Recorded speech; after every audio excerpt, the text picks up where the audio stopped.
प्रशासनिक अधिकारी रील बनाने में व्यस्त है। हिमाचल प्रदेश में अधिकारियों ने तांडव मचा करके रखा हुआ है, उंगली पर सरकार को नचा रहे हैं। उनकी स्थिति ना कुछ कहने लायक रह गई है, ना मुख्यमंत्री की स्थिति कुछ करने लायक रह गई। ये सचमुच में तमाशा ही बन गया है पूरा हिमाचल प्रदेश में। लोग आपसे ये नहीं पूछ रहे हैं कि जयराम ठाकुर ने क्या किया, लोग ये जानने के लिए भी इच्छुक नहीं है कि नरेंद्र मोदी जी ने क्या किया, पूर्व की सरकार जयराम ठाकुर की सरकार ने क्या किया। लोग जानना चाह रहे हैं कि आपने क्या किया। इसका कोई जवाब है आपके पास? हर रोज झूठ बोलते हैं, उनको यही लगता है कि बार बार झूठ जो बोला जाता है लोग उसको बाद में फिर सत्य मानने लग जाएंगे। मुख्यमंत्री जी बोले समझ में आता है, लेकिन जो तनख्वाह पर रखे हैं वो राजनीतिक टिप्पणियां करें। उनकी बचपन की दोस्ती है, जब मुख्यमंत्री ठेकेदार थे तो उस वक्त ठेकेदारी में साथ थे। उनको भी एहसास होना चाहिए कि हमें भी जानकारी सारी है, सिर्फ कुर्सी बचाने के लिए, इसके सिवाय कोई लेना देना नहीं। और दोषी पकड़ने में भी अगर भूमिका रही है वो गांव के लोगों की रही है। क्या कोई ऐसा आदमी तो नहीं है जिसने इस घटना को अंजाम देने के लिए एक नशे में लिप्त व्यक्ति को इस्तेमाल किया हो? हिमाचल प्रदेश में अधिकारियों ने तांडव मचा करके रखा हुआ है, उंगली पर सरकार को नचा रहे हैं। मंत्रियों की कमियां अधिकारियों के पास, अधिकारियों की कमियां मंत्रियों के पास, मुख्यमंत्री की कमियां अधिकारियों के पास और अधिकारियों की कमियां मुख्यमंत्री के पास। कुल मिलाकर के तुम इस पर बात नहीं करोगे, हम इस पर बात नहीं करके करेंगे। और यह स्थिति आपको बताऊं कि जब प्रशासन के प्रमुख अधिकारी जब दिख रहा है कि वो गलत कर रहे हैं, वो भ्रष्टाचार कर रहे हैं, कानून नियम की धज्जियां उड़ा रहे हैं, लेकिन उसके बावजूद भी मुख्यमंत्री कुछ करने की स्थिति में नहीं है, इससे बहुत सहज रूप से समझ आता है कि मुख्यमंत्री अब बेबस हो गए हैं। उनकी स्थिति ना कुछ कहने लायक रह गई है, ना मुख्यमंत्री की स्थिति कुछ करने लायक रह गई है। प्रशासनिक अधिकारी रील बनाने में व्यस्त है, और उसमें मुझे इस बात को लेकर हैरानी होती है कि पुलिस के अधिकारी भी, शिमला के आपके मॉल रोड और रिज पर रील बन रही है अधिकारियों की। किस काम के लिए अधिकारी हैं, किस काम में वो लग गए हैं? यह सचमुच में तमाशा ही बन गया है पूरा हिमाचल प्रदेश में। इस सरकार के माध्यम से व्यवस्था परिवर्तन के नाम पर व्यवस्था पतन का ये दौर इस हद तक जाएगा, ये हमने कल्पना नहीं की थी। हमें समझ में आता है कि प्रदेश आर्थिक संकट के दौर में से गुजर रहा है, तो काम नहीं हो पाएगा। तो मुख्यमंत्री का यह है कि हर रोज अपने एडवाइजर्स को बुला करके अब क्या बोलना है, आज मुझे जयराम को खिलाफ क्या बोलना है, मोदी जी के खिलाफ क्या बोलना है, तो वो उनको टिप्पणियां बना करके देते हैं, उन्हीं बातों को लेकर के कहते हैं।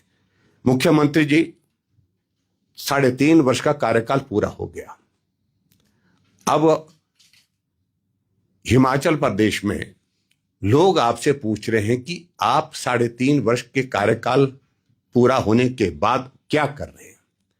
लोग आपसे ये नहीं पूछ रहे हैं कि जयराम ठाकुर ने क्या किया, लोग ये जानने के लिए भी इच्छुक नहीं है कि नरेंद्र मोदी जी ने क्या किया, पूर्व की सरकार जयराम ठाकुर की सरकार ने क्या किया। लोग जानना चाह रहे हैं कि आपने क्या किया। इसका कोई जवाब है आपके पास? और हिमाचल के इतिहास में सचमुच में हमको इस बात को लेकर के दुख है कि एक संवैधानिक दायित्व पर व्यक्ति होते हुए भी जिस कदर झूठ बोलते हैं और हर रोज झूठ बोलते हैं, उनको यही लगता है कि बार बार झूठ जो बोला जाता है लोग उसको बाद में फिर सत्य मानने लग जाएंगे। आपकी फजीयत हो रही है, हर बात को लेकर के फजीयत हो रही है, हर बात पर जो है लोग आपका मजाक उड़ा रहे हैं। इस बात को शायद आपके एडवाइजर आपको नहीं बता पाएंगे, क्योंकि एडवाइजर, मुझे मालूम है कि आज मैं यहां पर पत्रकार वार्ता कर रहा हूं, इसके कुछ मिनट के बाद या कुछ घंटे के बाद एडवाइजर महोदय जी प्रकट हो जाएंगे और प्रकट होकर के फिर वो अनाप शनाप बोलना शुरू कर देंगे। मुख्यमंत्री जी बोले समझ में आता है, लेकिन जो तनख्वाह पर रखे हैं वो राजनीतिक टिप्पणियां करें। आज तक हिमाचल प्रदेश के इतिहास में पॉलिटिकल एडवाइजर सलाह देने के लिए होता था, लेकिन कोई ये मीडिया एडवाइजर सलाह देने के लिए होते थे, वो भाषण देने के लिए या इस बात के लिए नहीं होते थे कि वो पॉलिटिकल टिप्पणियां करने के लिए नहीं होते थे। लेकिन ठीक है, उनकी बचपन की दोस्ती है। जब मुख्यमंत्री ठेकेदार थे तो उस वक्त ठेकेदारी में साथ थे, तो ठेकेदारी से ही सारा काम चल रहा है चारों तरफ, चाहे वो पॉलिटिकल एडवाइजर है, चाहे वो उनके मीडिया एडवाइजर हैं। जब मुख्यमंत्री अपने आप ठेकेदार थे तो वो भी ठेकेदार थे, वो सारे मिलकर के, क्योंकि एक दूसरे की नजदीकियां इस कदर हैं कि अंदर तक बातें जानते हैं। तो इसलिए मुझे इससे ज्यादा कुछ नहीं कहना, क्योंकि मैं व्यक्तिगत ज्यादा टिप्पणी नहीं करना चाहता हूं, लेकिन हल्की फुल्की मैंने टिप्पणी इसलिए जरूरी की कि उनको भी एहसास होना चाहिए कि हमें भी जानकारी सारी है।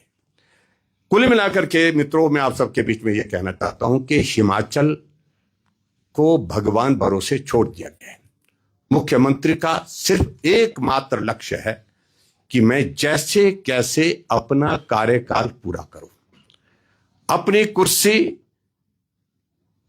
सिर्फ बचाने के लिए, सिर्फ कुर्सी बचाने के लिए, इसके सिवाय कोई लेना देना नहीं है। और सचमुच में यह हम सब के लिए, पूरे हिमाचल प्रदेश के लोगों के लिए चिंता का विषय बना है कि आज एक बेटी 19 वर्ष की सिया की गर्दन काट दी गई, सिर धड़ से अलग कर दिया गया, और उसके बावजूद भी सरकार के पास संवेदना के 2 शब्द तक नहीं निकल पाए। पूरे दिन भर, सुबह की घटना है, रात तक नहीं निकल पाए। तो सरकार की संवेदनहीनता पूरे प्रदेश के लोगों ने अच्छी तरह से समझ ली है। हम इस सारे मामले को लेकर के सिर्फ इतना कहना चाह रहे हैं कि इस मामले में जांच हो। ठीक है, दोषी पकड़ा गया है, और दोषी पकड़ने में भी अगर भूमिका रही है वो गांव के लोगों की रही है। सबसे पहले उन्होंने ही पकड़ा है, लेकिन पकड़ा गया, यह संतोष की बात है। और इसमें सारी कड़ियां निकलनी चाहिए, कौन इसके पीछे है। अगर वो व्यक्ति नशे का सेवन करता था तो क्या सरकार के संज्ञान में नहीं था कि नशे के सेवन करने के साथ साथ ऐसा इस तरह का व्यक्ति इस तरह के अपराध को अंजाम दे सकता है। उस संदर्भ में न जाने हिमाचल प्रदेश में इस प्रकार के कितने लोग हैं आने वाले समय में जो ऐसी घटनाओं को अंजाम देंगे, उसके बारे में सरकार स्पष्ट करे। इतना ही मैं कहना चाहता हूं।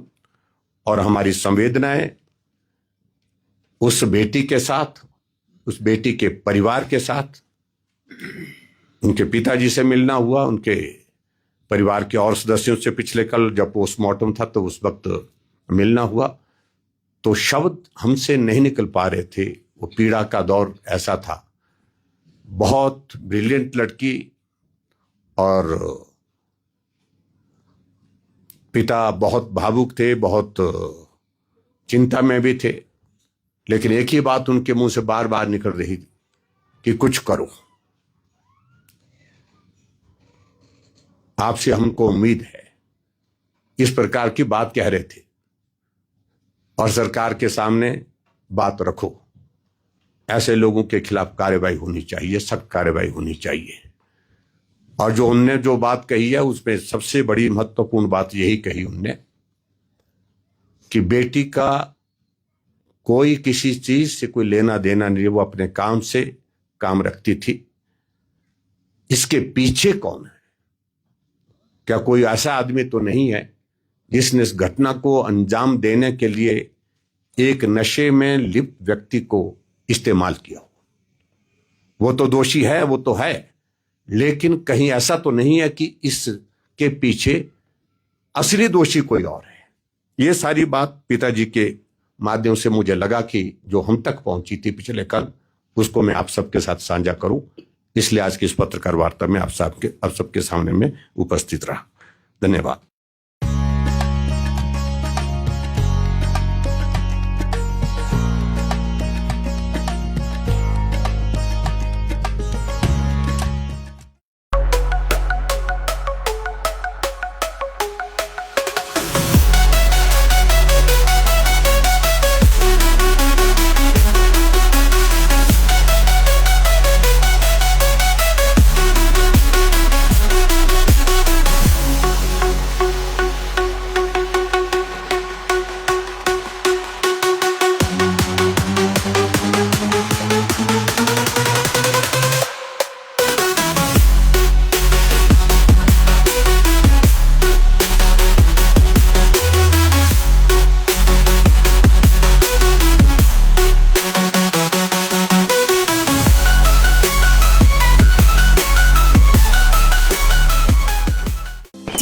के इस सुहाने सीजन में गोयल मोटर्स नेटवर्क की सोलन और शिमला स्थित नेक्सा शोरूम में पाई इंडिया की सबसे पसंदीदा गाड़ियों पर खास ऑफर। इग्निस, बिलेनो, फ्रॉन्स, जिम्नी और ग्रैंड विटारा जैसी शानदार गाड़ियों को खरीदने का साल का सबसे बेहतर वक्त। नेक्सा का खास ब्लैक एडिशन उपलब्ध है। सभी तरह की गाड़ियों से एक्सचेंज और अपग्रेड ऑफर भी।